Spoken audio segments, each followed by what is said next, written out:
All right. Well, good morning and good afternoon to everyone joining us on this webinar today. I'm watching those numbers climb steadily, and I'm so excited to have everybody here. Maybe as a quick icebreaker, I'll have you tell me where you are dialing in from. Drop it in the Q&A. We have chat disabled for today. Well, there you are. There's our speaker. So yes, perfect. He wanted to take a quick peek at where you're all coming in from as well. Looks like we've got Florida, California, New Jersey, Maryland, SF, San Diego. Wow, all over Idaho, Fort Collins, Denver, Virginia. This is awesome. Patrick, Always love this people, stuff. yeah, nationwide, they're all coming in. This is fantastic. I love it.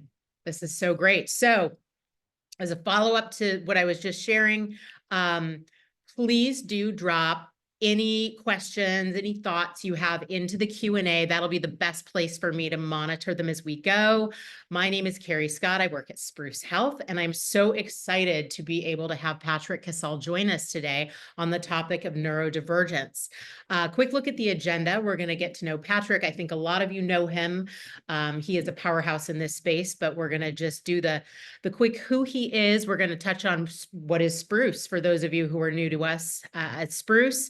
And then we'll really get into the meat of the conversation, understanding neurodiversity, neurodivergence, neurodivergent affirming language, the definition of neurodivergent affirming therapy, creating a neurodivergent affirming private practice, cultivating, I'm going to say ND because that's a lot easier, right? That's a big word to say over and over. Creating an ND affirming experience from consultation to therapy session, and the unique challenges and struggles that neurodivergent clients and therapists both experience.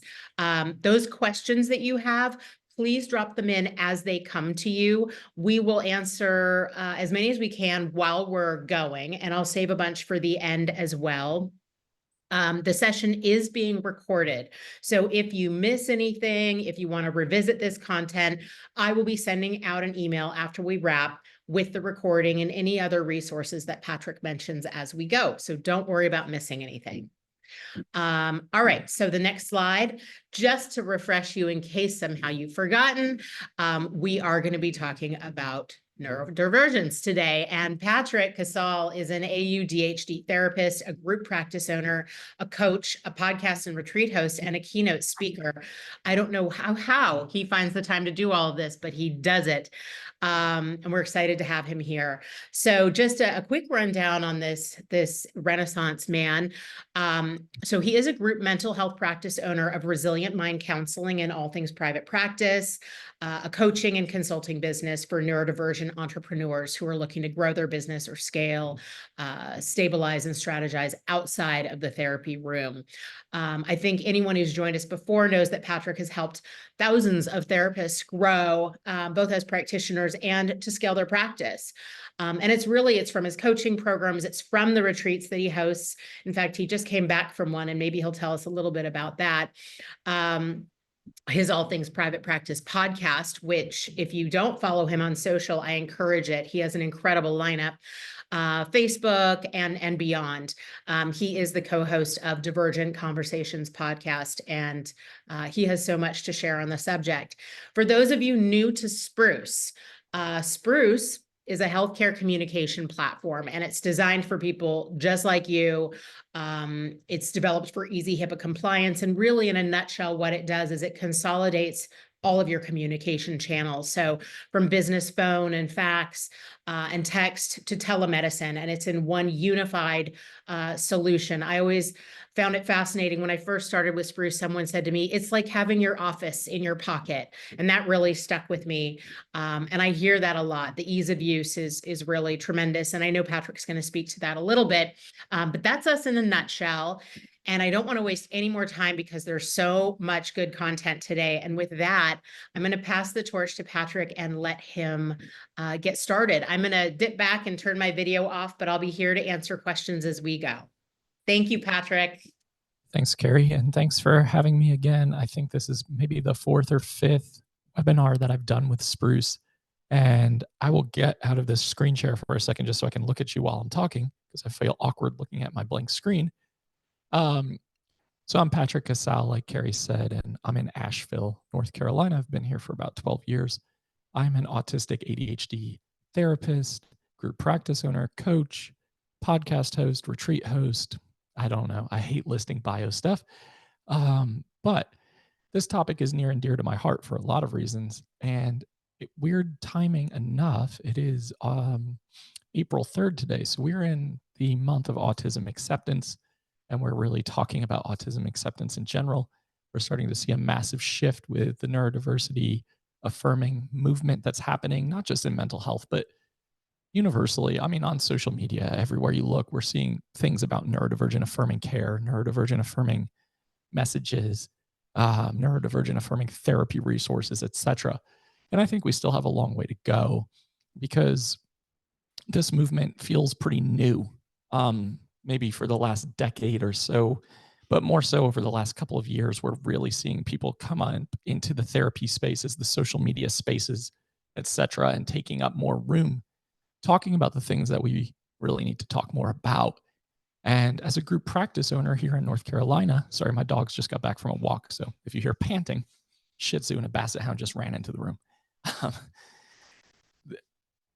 Train of thought, sorry. Divergence, honestly. So I own a group practice here in North Carolina, but we're hybrid throughout the Southeast. And a lot of our clinicians identify as neurodivergent, whether it's ADHD, autistic ADHD, dyslexic, et cetera, et cetera, et cetera. There's a big umbrella for neurodivergence. And I think there's a lot of unlearning because we do live in an ableist society. There's a lot of unpacking our own internalized ableism when we are trying to support neurodivergent individuals. Even for myself, as someone who's late diagnosed autistic, I'm 37 right now. I was diagnosed at 35. I had a lot of learning to do. I had a lot of unpacking to do because there's such a shame and stigma that comes up when a lot of us think about the word autism, and we have a lot of misconception and misinformation. And I think it's important to acknowledge the fact that, like, as we're learning, we're going to make mistakes, but then we continue to grow, we continue to learn, we continue to create accountability for these spaces. And I think that's really important. So ask questions as you go, like Carrie said in the Q&A. I'll try to answer them. I won't be able to see the screen, but she's going to help me moderate that. My voice struggles from time to time. If you don't know me, I had vocal cord surgery last October, and that's just going to be a forever thing. Anyway, going to share my screen. We're going to jump into this, and we're going to go from there. And I appreciate everyone being here too. You know, it's weird, even though when you think you know what you're talking about, you still have that nervousness, that like self-doubt, imposter syndrome shit that's happening behind the scenes. You're like, do I really know what I'm talking about? So we're going to talk about learning how to create a neurodivergent affirmative private practice. I'm also going to talk about how to cultivate a neurodivergent affirming workplace, because a lot of you who are listening may be group practice owners or thinking about hiring. And if you're thinking about hiring, you need to be thinking about how can we best support the neurodivergent population, because there are neurodivergent therapists everywhere. And I think that's really important to know right away so that we can get our culture created in a way that feels really affirming and really supportive. I'm not going to spend a ton of time on language. Language is something that you can easily look up and learn about. There's so many resources that I'm going to list as well. But neurodiversity, the concept that everyone's brain develops and works differently and that there's no right or wrong way. Neurodivergence, when brain development differs from typical. This includes developmental milestones, autism, ADHD, dyslexia. There's a wide umbrella for neurodivergence, and I want to name that. I don't want to overlook that. That's not what we're here to talk about today, but there is a wide umbrella. So if the brain has developed in a way that feels different than the quote unquote typical, then there is the ability to kind of classify that as neurodivergent. Neurotypical, when a brain development is quote unquote typical. I'm going to say quote unquote a lot because, again, language is important, and some of the language I still am not a fan of. And we're going to talk about neurodivergent affirming language as well in comparisons to people in their peer groups. So as we move into Autism Acceptance Month, and a lot of people may still refer to it as Autism Awareness Month, there's a big debate within the autistic community, especially in the autistic advocacy spaces, that we should be saying autism acceptance, not awareness. Like, awareness is a good step, right? Like, I'm aware that autism exists. But we really need to be moving into the acceptance portion of this, where we are accepting of the fact that this neurotype does exist, that people who are autistic have all sorts of unique traits, characteristics, strengths, areas of support, etc. And because there are so many people that are probably going through this world undiagnosed or misdiagnosed, that language is so important. I'm going to start first with identity first, first person first. And a lot of you may still be in one of these two camps, and you may have your own thoughts on it. I'm going to talk about why I feel the way that I do. And I just want to say that if you are autistic and you're listening right now, or you're ADHD and you prefer to talk about yourself from person first opposed to identity first, I'm not here to change your mind. Like, I'm just here to provide education. I'm never going to tell someone this is how you should talk about yourself to other people. So when we're talking about identity first language, we're talking about, when I introduce myself, I will often say I'm an autistic adult. I'm an autistic entrepreneur. I'm an autistic therapist. I used to say I am a therapist with autism. I am an adult who is autistic, etc. I think what we're doing when we're using person first language is we're kind of separating diagnosis and identity, and we're saying, like, almost saying something to the extent of, like, I get to pick and choose when I'm autistic. I get to pick and choose when I leave my autism at the door, or I'm trying to separate myself from that label because of the stigma, the shame, the internalized ableism, the discrimination even. I mean, there's still a lot of that in this world. So it makes sense why we default to the person first a lot of the time. But identity first is important, and here's why. Autism is a neurotype, right? So when we're talking about neurotypes, ADHD, autism, if we're talking about someone who's neurotypical or holistic, also known as non-autistic, we're just talking about the fact that this impacts all areas of our lives. My autism diagnosis, my autistic identity impacts everything. I don't get to pick and choose when I'm autistic. I'm autistic when I wake up in the morning. I'm autistic when I go to bed. I'm autistic when I'm being social, when I'm being antisocial, when I'm in therapy mode, when I'm not. And it impacts my sensory system. It impacts my nervous system. It impacts my social struggles in a lot of ways. It impacts the ways that I learn. It impacts the ways that I retain. It impacts the ways that I create. So this impacts us holistically as a whole person. And I think that's why we really need to move into this identity first language movement, because it feels a hell of a lot more affirmative to talk about it that way. Some outdated terminology that we're really trying to move away from. Asperger's for sure. If you say that word still, or if you put it on your website, I really recommend trying as hard as you can to understand why that's a harmful label, why it's outdated, why it's not an affirming use of terminology. Trying to move away from high and low functioning. I mean, how often do you see, oh, I need a referral for high functioning autism, low functioning autism, etc. I myself used to think about it this way. I know that before my autism diagnosis, I worked in a lot of group homes back in upstate New York when I was in college. I know when I got my autism diagnosis, my immediate thought was like, wait, but like, I'm too high functioning for that diagnosis. That was my own ableism coming up. And I had to unpack a lot of that. I want to help everyone shift into support needs. So instead of high and low functioning, talking about people's struggles or areas of concern from support needs perspectives. Because you could be, quote unquote, high functioning autistic, and a lot of people would say that I would fall into that label, but you may not see the support needs that go on beyond the scenes to support my sensory system, to recharge after social events and experiences, to see how much drain there is in certain environments, to see the level of autistic burnout that happens so frequently when I push myself past my limits. So if we're talking about support needs, we're talking about how can we find a therapist who can support someone who needs support with communication, who needs support with sensory soothing, who needs support in these environments, A, B, and C, with executive functioning. And it's a hell of a lot more affirming to look at it from that perspective. ASD we're going to see this again and again and again because the DSM, right, like has ASD as a diagnostic term and criteria. So when we're saying autism spectrum disorder, this is where we start to think about like, what does disorder really mean? And if we look up the definition of disorder, it's often a medical term. It's often looked at as like the ability to manage the symptomology that comes with said disorder, like anxiety disorder, bipolar disorder, et cetera, et cetera, et cetera. That's kind of going into that headspace of we can manage these symptoms of autism. We can separate ourselves from the symptomology. So again, just challenging you all to think about it in a different lens and perspective. And this is going to make a difference.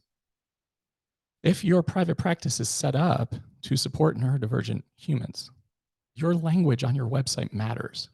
If you're out there and you're like, I specialize in high and low functioning autism and Asperger's and ABC, a lot of people are going to land on your website and say, I can't call this person. I'm not going to feel safe with this person. Like this doesn't feel like it's in alignment with who I am.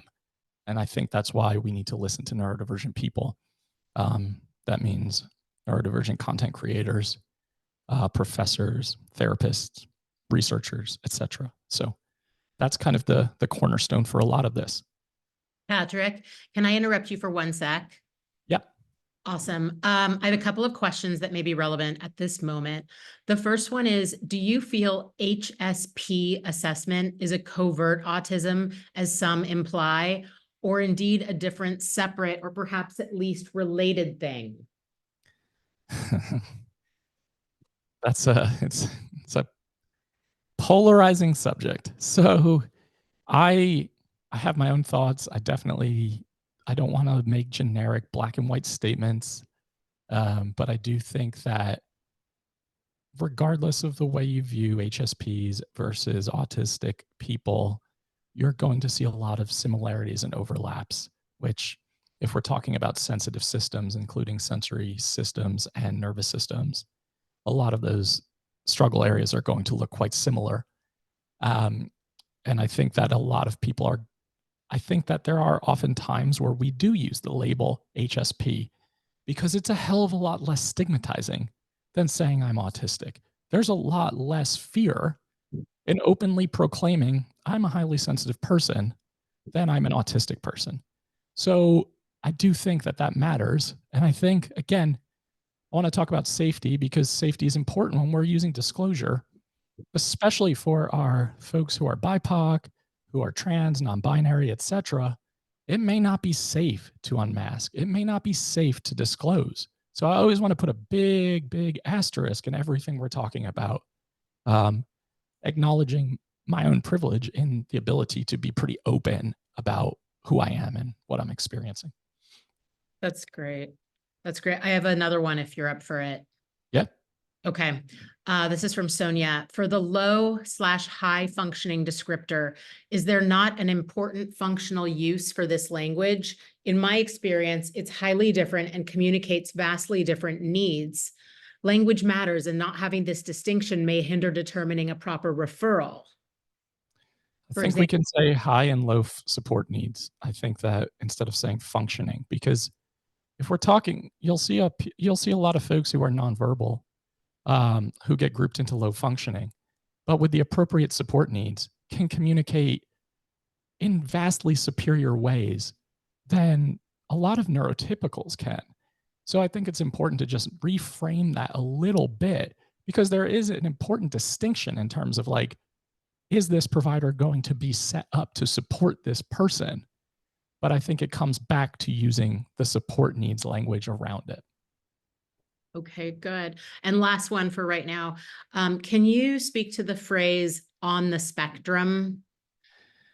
Yeah, that's another polarizing one because, there's a lot of people out there who would say, well, autism is a spectrum, and this is going back to support needs again, or if we're looking at it from that lens of high versus low functioning that we're trying to get away from, everyone's autistic experience is so different.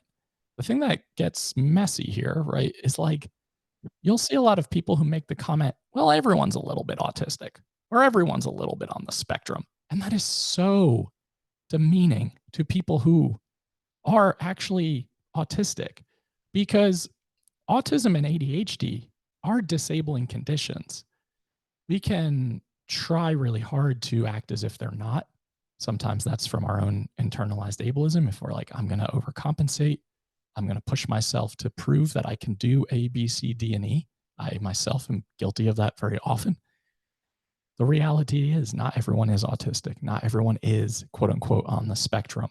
And I think that, again, it just is taking away from the actual lived experiences that people who are autistic are having. And it's a conversation that continues to come up in the autistic advocacy spaces. You're going to see tons of therapists still use ASD. You're going to see tons of therapists still ask for language around high functioning, low functioning autism. And it's just, again, starting to think differently, starting to acknowledge, like, if we're using on the spectrum versus actually autistic or identity first language, it's still separating the person from the autism. And that's really not something that's possible for us to do. That's great. Thanks, Patrick. I'll let you keep going and we'll answer some more questions later. Great. Thanks. Gives me time to catch my breath too. So we're talking about neurodivergent affirming therapy, and a lot of people are saying, I want to specialize in working with autistic people, or I want to specialize in ADHD. This starts with doing lots and lots and lots and lots of deep dives. And I think it's almost impossible to say you specialize in autism or ADHD if you are not, in fact, neurodivergent. But I do think that there are not enough neurodivergent therapists out there. So that means that neurotypical therapists are going to have to be competent in understanding how to support neurodivergent individuals. So this starts with your intake process. It also starts with the language on your website. So those two things are really important. And language on websites, right? Like, we all know this as therapists who are in practice, like, the way that your clients are really going to find you, and the reason that they're going to reach out to you specifically to want to work with you, is because they get a sense of the fact that you get it. They may not have to retell their entire story again. They may be able to feel safety and rapport and relatability with you before even talking to you based on the language that you use. So I think that when we're specializing in supporting any marginalized group of people, being able to confidently use language that is affirming is a sign and a green flag, an indicator that says this is going to be a safe space. So language is crucial. Your intake process. I want you all to think about what your intake process looks like. How do people reach out to you? How do they get started with your process to become a client? And, you know, I run a moderately big Facebook group. We have got about 12,000 therapists in all things private practice. And there are a lot of people, and this is not just in that group, this is universal, where it's like, the only way people can work with me is if they follow steps A, B, C, D, and E. And I think that not just when working with neurodivergent clients, but we're going to lose and a lot of client requests and inquiries and potential people who could turn into clients because of our processes. If we are saying, like, this is the only way I'm willing to do things, that can be really problematic. So for us in our group practice, people can start their therapy journey by emailing, by phone call, or by text. And we're going to talk about the text option in a bit, because we're going to talk about why Spruce is so great for neurodivergent affirming therapy. But having people text our main line takes away a barrier. I hate the phone. Like, I'm hardly ever going to pick my phone up, but I will certainly answer a text or an email more quickly than I am to answer the phone. And the age-old argument is like, well, how do I know who's on the other side of the phone if they're just texting? Well, how do you know if it's just a voice call? And I think it's important to acknowledge, like, this takes a little bit of that ableist perspective away of there's only one way to do a thing. And it's really ensuring that it makes your processes easier. This means that your intake process should probably have a space for someone to talk about their special interests. If you're working with autistic clients or ADHDers, they are going to want to really deep dive their special interests, because that's a glimpse into the inner world. That's a glimpse into, like, how people relate to things, what they care about, what really energizes them. We really want to include neurodivergent affirming language on the intake forms. We want to ask our clients, how would you prefer to fill out your paperwork? And this is a lot of the things I'm going to talk about are like, oh, that's just one more thing I may have to do. But if you want to be neurodivergent affirming, then I really suggest thinking about it from this perspective. So people have different learning styles. People have different ways of processing information. People have different ways of completing tasks. So we ask our clients, would you like us to mail you the intake forms so that you can fill them out and handwrite them? Do you want to fill them out through the secure portal? Would you like to do any body doubling to get the paperwork done? How often, and I bet so many of you listening right now are like, I have so many clients who call me, I send them the paperwork, and then they never do it. And it never turns into a client. And then I chase them and I text them and I call them. And then all of a sudden, that spot that I was saving for them is now open again and it's not filled. In reality, if we're willing to go the extra 5-10 minutes of, hey, if you need help body doubling over video to fill out the paperwork to get that done, that can help significantly. That can actually reduce the amount of time you spend trying to get a client to become a client. So we're just trying to meet people where they're at in terms of what their needs are. Self-disclosure is enormous with the neurodivergent community. And that, I think, again, goes back to my statement about a lot of our marginalized groups of people. Your ability to share a little bit about your own identity, your own experiences, goes a long way.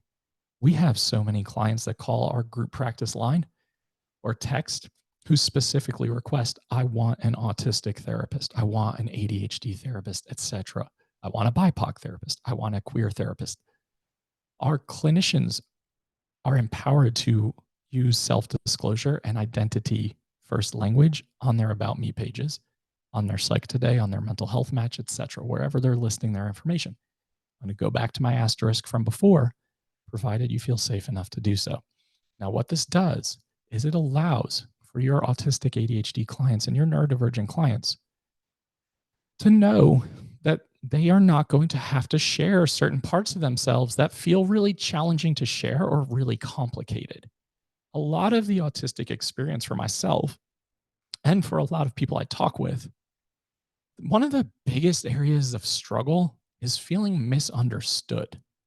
Like, I think it almost, I don't want to say it's universal by any means, but so many of us feel like we just never fully landed, like we don't fully belong, like I just haven't figured out how to do life. And it just makes it that much more complicated when I feel like I'm going to have to go into a therapist's office and explain this experience that they may not get. And I hate to say this too, but there are so many instances with people who will go to therapy, disclose that they're autistic, and the therapist will kind of pump the brakes and be like, I don't specialize in supporting autistic people.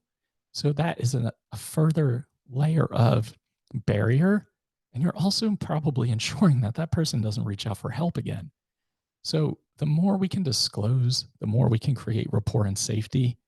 If you can share some of your own special interests on your About Me, instead of the million certifications that you have or the 12 clubs you were in college, be more of a human in your website presence. And this isn't just about neurodivergent affirming therapy. This is just about how to attract private practice clients in general.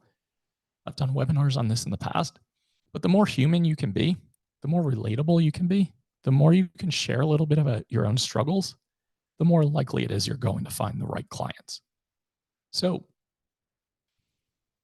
what does your client communication look like? And I kind of alluded to this before when we're going through the intake process, but we are asking our clients routinely, do you prefer to message via Spruce, which is HIPAA compliant? Do you prefer telehealth with the video off? I know that a lot of you are like, I need to verify it is the client. Great. Have them keep the video on for 30 seconds. But if they feel more comfortable doing therapy with the video off, we should not, as therapists, then create these barriers that prevent the client from feeling safe and able to connect and able to show up. Ask your clients, do you want to get up and move during session? I am moving constantly. Our bodies our neurodivergent bodies, especially for autistic ADHDers, need to stim. We need to get the energy out. We need to sensory soothe. Like I have tactile and fidget toys all over the place. I'm using 2 of them right now while I'm talking. And I don't really make eye contact, right? So like if I have permission from my therapist to turn the video off, or my therapist says, you don't have to make eye contact if you're not comfortable. Feel free to look anywhere in the room or anywhere in the video screen. That itself is being neurodivergent affirming. That is giving permission to feel more comfortable being in that space. And I think that is also really important. Allowing for special interest discussions, again, a glimpse into the inner world. If you ask me a yes and no short answer question, I'm probably going to give you a yes and no short answer. But if you ask me about what am I binge watching these days, or what are the shows that I've watched more than once and why, or the movies that I've rewatched, or the books I've reread, or my hobbies that I'm really into, we're going to have a conversation. And this is a great ability for you to really build rapport, but more importantly, really get a good experience of what is your client's day to day. Who are the important figures in their lives? What are the important values, messages, etc. If you look around my office right now, it's like full of Anthony Bourdain stuff, Lord of the Rings stuff, Ted Lasso stuff, Game of Thrones stuff, and a lot of travel stuff. So it's like stuff that I'm really, really into. I could talk about all day. So I think it's important also to try to step back from like, what is quote unquote evidence-based therapy? How do I sit for 50 minutes with someone who's just giving me one-word answers? Well, we probably need to rethink how we are asking questions and what we're asking questions about and what we're allowing for in terms of space to show up to talk about the things that aren't quote unquote typical therapy. I also talk about like, how do you want the room structured? We want low lighting. We want dim lighting. We definitely don't want overhead like bright lighting or fluorescent lighting. And I think that just is like 99% of the time, most humans. We don't really want to have like intense smells for those of us who have sensory struggles. I myself have a really intense sense of smell. So you may ask yourself, why does lighting a candle or having this air purifier, etc., really feel like it could be bothersome? It would bother me the entire 50 minutes of the session. I would be thinking about that more often than I was actually thinking about being present in the therapy session. So we want like neutral smells, or you want to ask permission. Can I light this candle? Can I put this thing on? Things like that. It's just creating these little accommodations that go a very, very long way. I'm going to take a sip real quick. Perfect. Yeah. This is maybe a nice opportunity to ask you a couple of questions too, if that's okay. Yep. Perfect. So the first one, and before we leave this slide, a few folks have asked, what exactly is body doubling? Yeah, it's a great question. So body doubling is like, we do this with our clinicians who struggle with their executive functioning and getting notes done. But if you're sitting in a Zoom room with a couple people, or you're sitting with your client during the intake process, filling out paperwork, you don't even have to talk, but it's just that presence and it's that accountability measure. And it also allows for that person to feel that I can get this done right now because this person's here with me. And it really can be really sensory soothing too. So we do that with like getting our documentation done in our practice. We'll do body doubling sessions for our clients, body doubling sessions to get intake paperwork done. And the other person on the other screen may be doing something completely different, but it just allows for both of those people to get things done simultaneously, and it works out really well. Excellent. Thank you. And then one more. This was on the topic of eye contact. Emily's saying that she really struggles to not have the visual as an ADHD or therapist. Any ideas / accommodations or bridge strategies for her clients that prefer telehealth with video off? She's tried VR screen sharing as a new one recently, but would love other ideas if you have any. Yeah, so I think that if your client is asking for the video off, then I always want to try to honor that as much as possible. If you feel like you just can't get through the therapy session without seeing the person, I would potentially just say, can you leave your video on, but move around the room as you're in this session? Get up, go do things. Like I will pace during my own therapy sessions. I'll get up. My therapist will ask me like, "Hey, do you need to get up and walk around the kitchen?" I'm like, "Yep." But you can also like put something near your camera screen, a picture of your dog, your cat, a friend, etc., that you can stare at, and that can help soothe as well. I think having some stim toys or tactile toys can be really helpful when you're feeling like I really need to make this eye contact right now, um, because that can be really helpful for your nervous system and your sensory system as well. But I think as long as we can try to get as flexible in our own boundaries as possible in terms of this is how therapy needs to be done, then we're really doing our clients a service. Okay, perfect. Do you feel like one or two more questions, or should I let you keep going given the time? What time is it? I can't see anything. It is 11:36. Um, Let me cover cancellation policies. Let me see Yeah, what the next slide looks like, and then we can circle back to whatever's still on there. that's perfect. So cancellation policies, right? If we're looking at autism and ADHD specifically as disabling conditions, and our cancellation policies are ironclad, we probably need to revisit our cancellation policies.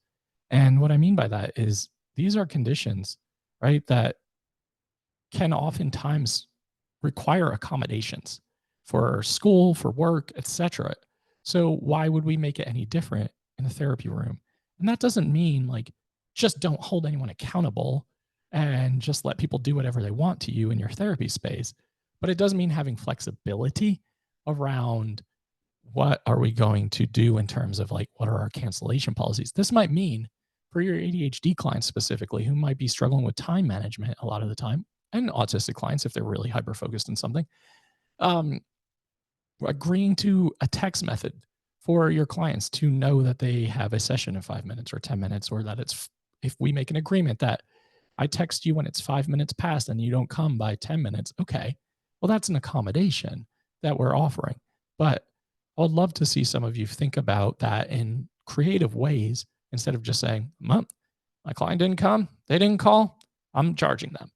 And there's no room for wiggle room. And I get it. Like, we need to make money. Our time is valuable. You only have so many slots, but just getting creative in terms of how you can remind your clients, how you can support your clients that run late, that struggle with time, that struggle with hyper focus, that may be doing a million other things and just completely forget. These are real symptoms of autism and ADHD. So if we're overlooking those things, we're not really being neurodivergent affirming.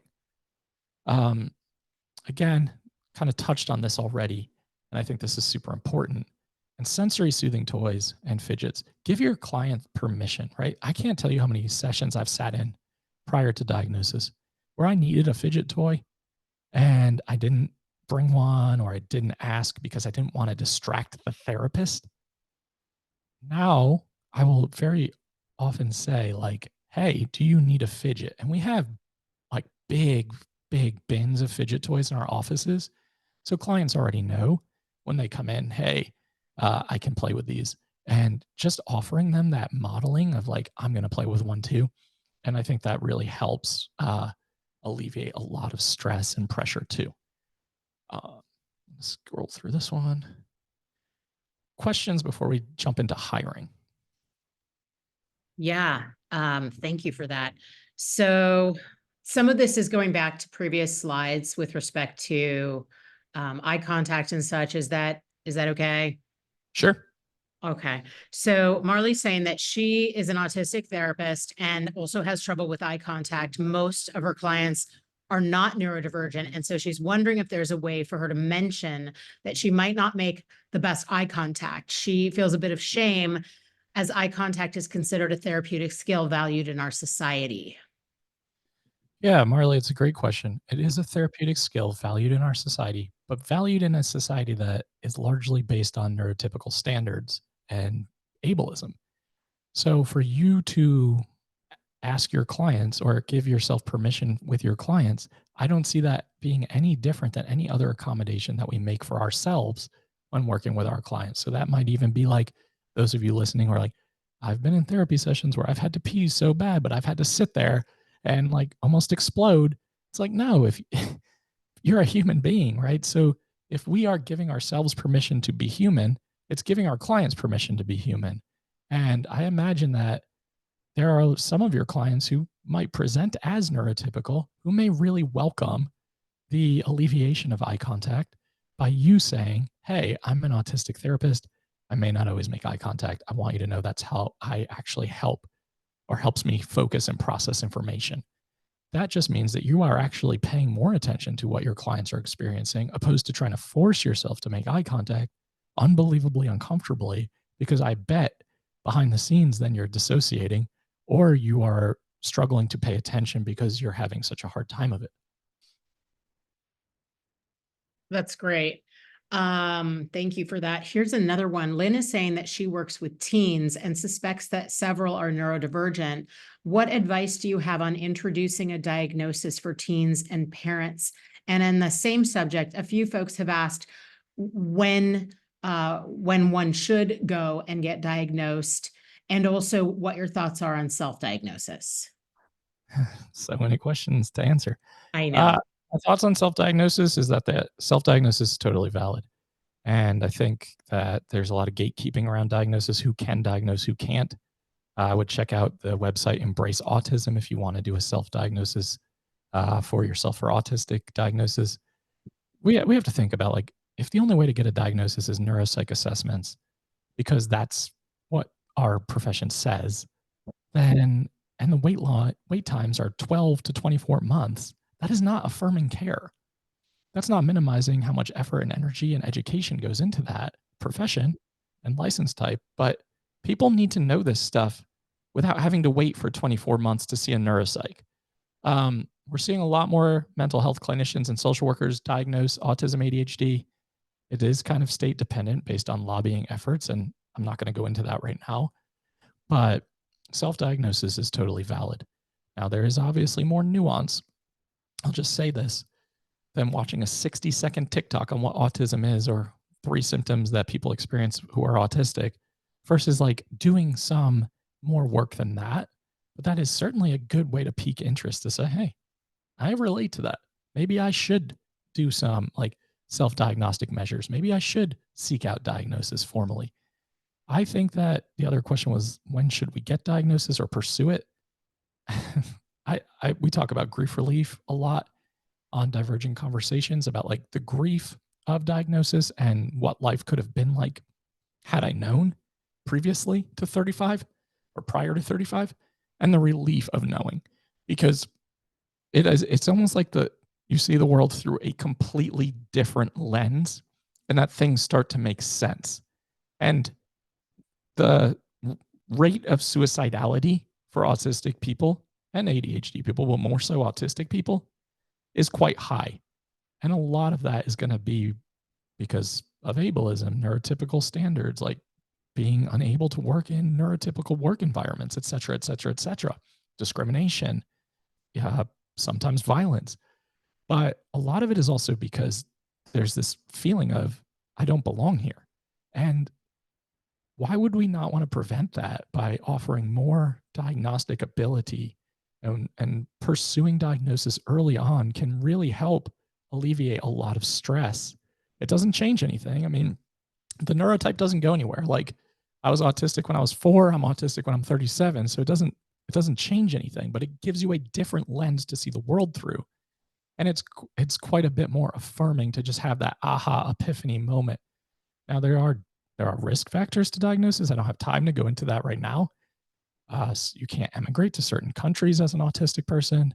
It can impact your life insurance, your health insurance. Like, there are risk factors. So I don't want to just say it's like this beacon of hope. But for most people that we talk to who finally find out, they've known all along. They just needed the verbiage to put to the experience. So, yeah. Okay. And last thing, and then I'll let you keep going. With respect to advice on how you would introduce that diagnosis to either the patient or their parents when they're underage, how would you do that? Yeah. So, it's interesting. Like, Gen Z and the millennial generations are like so much more open to diagnostic criteria and just going to therapy than so many of us are. So I think a lot of people are already like watching stuff on TikTok, Instagram, et cetera, and they're following these influencers and content creators and already feeling some sort of way. But what it can do for the parents, right? It can give the parent a different lens to support their child, to accommodate their child, to help them pursue affirming education systems, platforms, programs, therapists, etc. So I think when you feel pretty confident, I always like to ask, like, when someone's like presenting as what feels like very definitively autistic, I always like to ask, like, why do you think this is happening? Like, why do you think you're experiencing A, B, and C? And if they are not actively pursuing the diagnosis, I don't really bring it up. I mean, I want people to come to terms with it on their own and want to pursue it. I don't want to force an agenda onto someone. So um, I think it's just about being curious and just providing resources as well. And if you have a good amount of resources on your webpage and some literature or some handouts or some links to things that you can give people who are curious about just getting a better understanding. What happens for parents a lot of times is they watch a video, they listen to a podcast, they read an article about something online, or they read a blog, and all of a sudden they're like, oh, that sounds like my son. And sometimes it's probably like, oh, that sounds like me. So there's a lot of illuminating stuff that can happen when you're just offering information. I'm going to move on just because we don't have a lot of time, and I want to hit this piece too. For those of you who are hiring or working in a workplace, things that are helpful, non-traditional hiring processes. Ask your applicants if they'd like the questions beforehand, if that's what helps them. A lot of autistic people need structure. They need the questions of what to expect. Permission to interview via email, video off, etc. I just hired someone who I've never met on video. I've met them through email only. We've had like 30 emails back and forth. We both have agreed it's a good fit to join our group practice, and I'm going to move forward with that. I do the same thing with my staff when I do their one-on-one check-ins. I ask them, would you prefer to meet via email, Spruce text, Zoom call? Would you prefer, so just doing things that feel non-traditional, because it really does help someone feel more comfortable, more supported.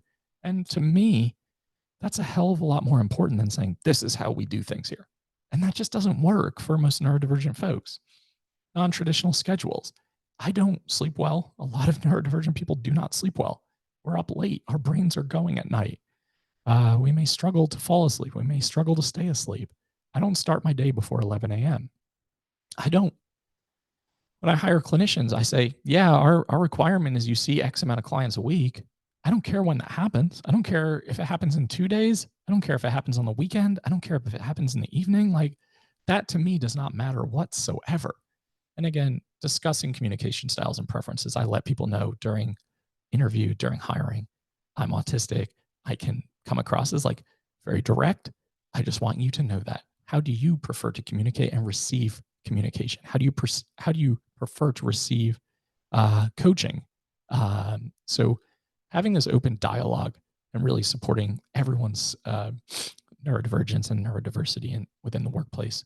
I think we're seeing a lot of people who are like, I want to hire neurodivergent employees.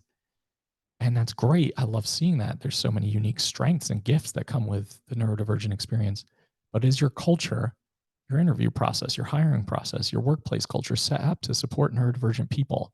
Or is it more like, I just want to hire neurodivergent people to say that we're doing that? So Lyric Rivera, who runs Neurodivergent Rebel, was just on Divergent Conversations, and we had a really good conversation about creating neurodivergent affirming workplace culture. So if you want more information on that, just check the podcast out. Gonna blow through these real quick just because I know we're gonna be at time and we're gonna have more questions. So struggle areas of clients and therapists: time management, sensory struggles, communication styles during meltdowns and shutdowns. That's why, again, going back to, would you prefer to text? Would you prefer to write it out, etc. Chronic illness and fatigue and neurodivergence go hand in hand. Increased likelihood of autistic burnout, not regular burnout where it's like a vacation solves this problem, autistic burnout.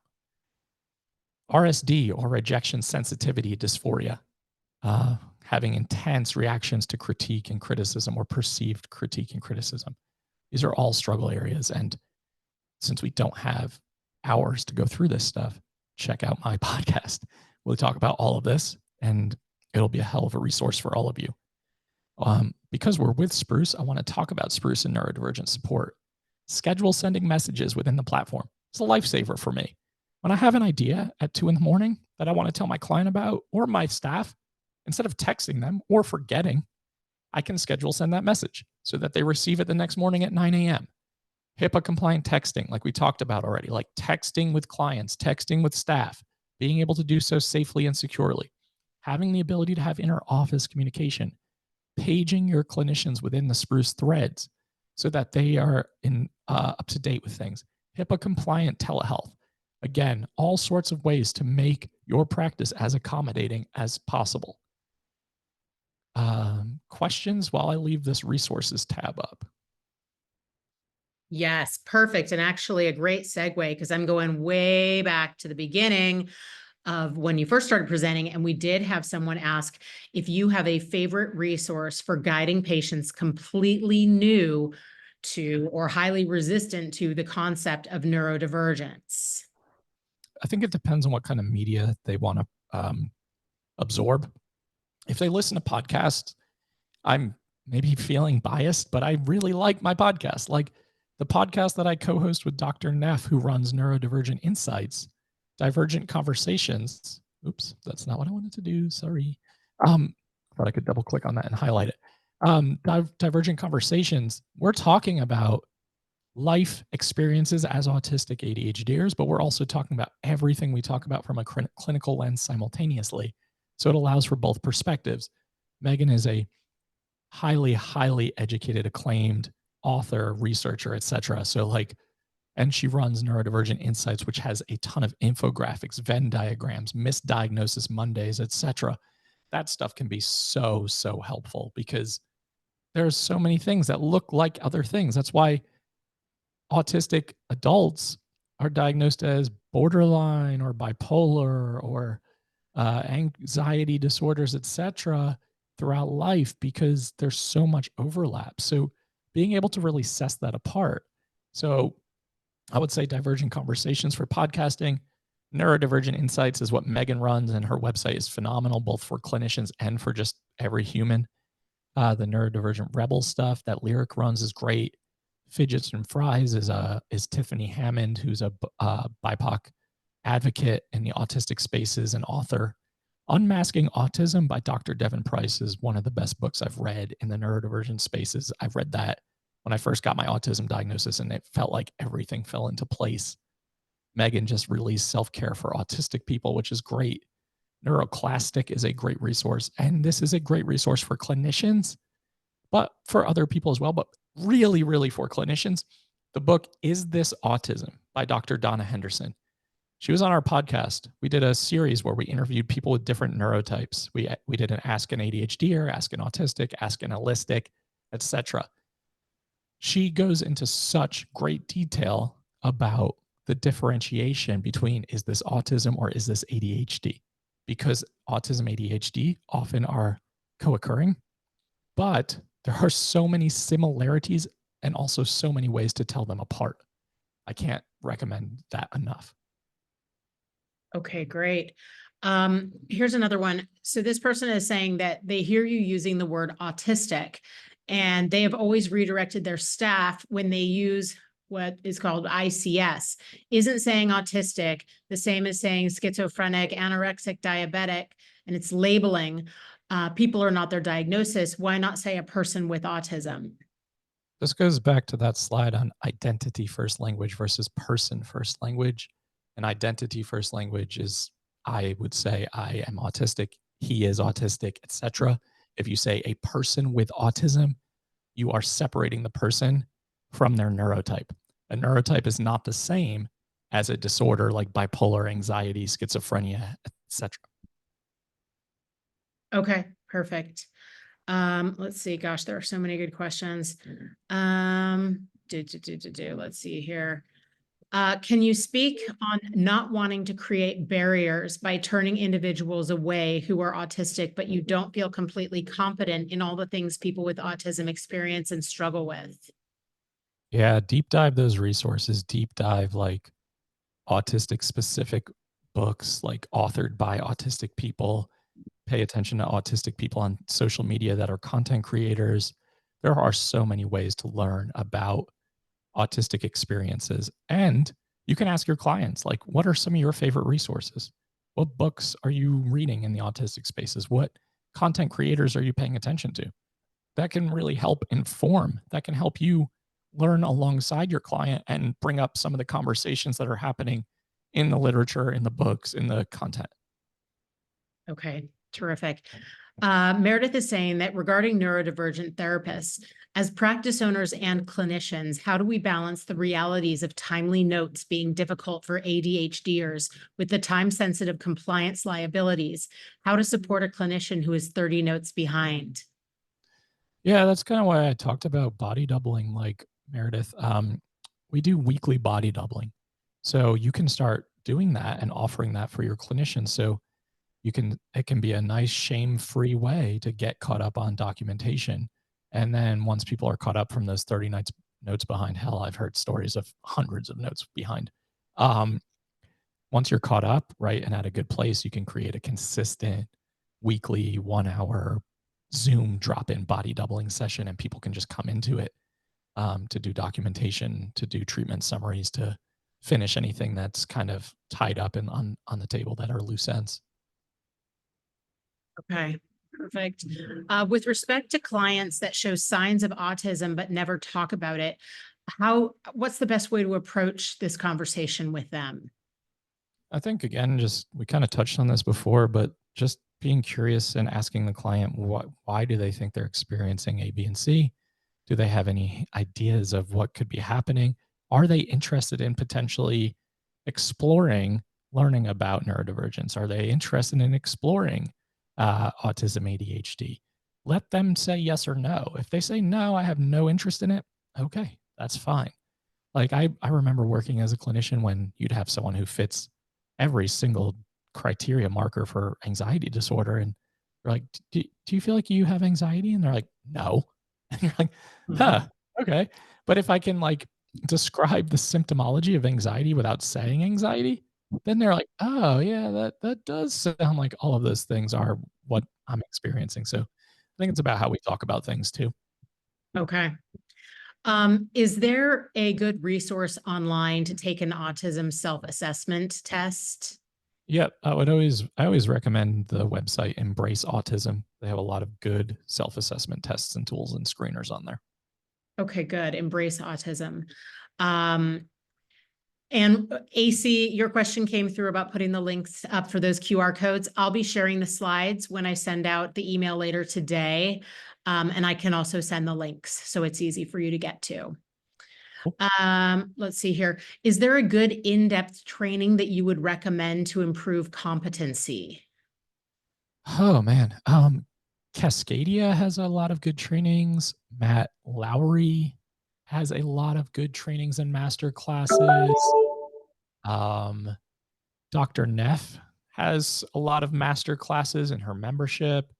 Um, I know that a colleague of mine, Molly Harrell, just released some good training. So there's a lot out there right now, and I think there's more and more that's coming into the spaces. Jamie Roberts is an autistic ADHD therapist or psychologist who has a lot of good trainings she just released the other day. So lots of good stuff happening right now.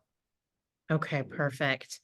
Um, I think I'm going to stop there because there are so many questions that it's tricky to get to all of them. But I think everyone now knows how to get in touch with Patrick. If you would like to do so, you will also get access to all those resources that he mentioned. I will include those in the email I send later today. As always, I'm going to just say thank you so much, Patrick. Whenever you join us, it's always incredibly enlightening, and I learn so much. I can only imagine how helpful it was to everyone who joined us on the call today. And we had a lot of people join us, a lot of great questions. I encourage you to follow Patrick on social media if you don't already, and you will likely get a lot of your questions answered there as well. So Patrick, thank you for taking the time and using your voice to share all of the great insights with all of us today. We really appreciate it. Thanks for having me, and thanks to everyone who was here. I really appreciate it. Okay, thanks. Take care, everybody. Thanks for sticking with us. Bye, guys.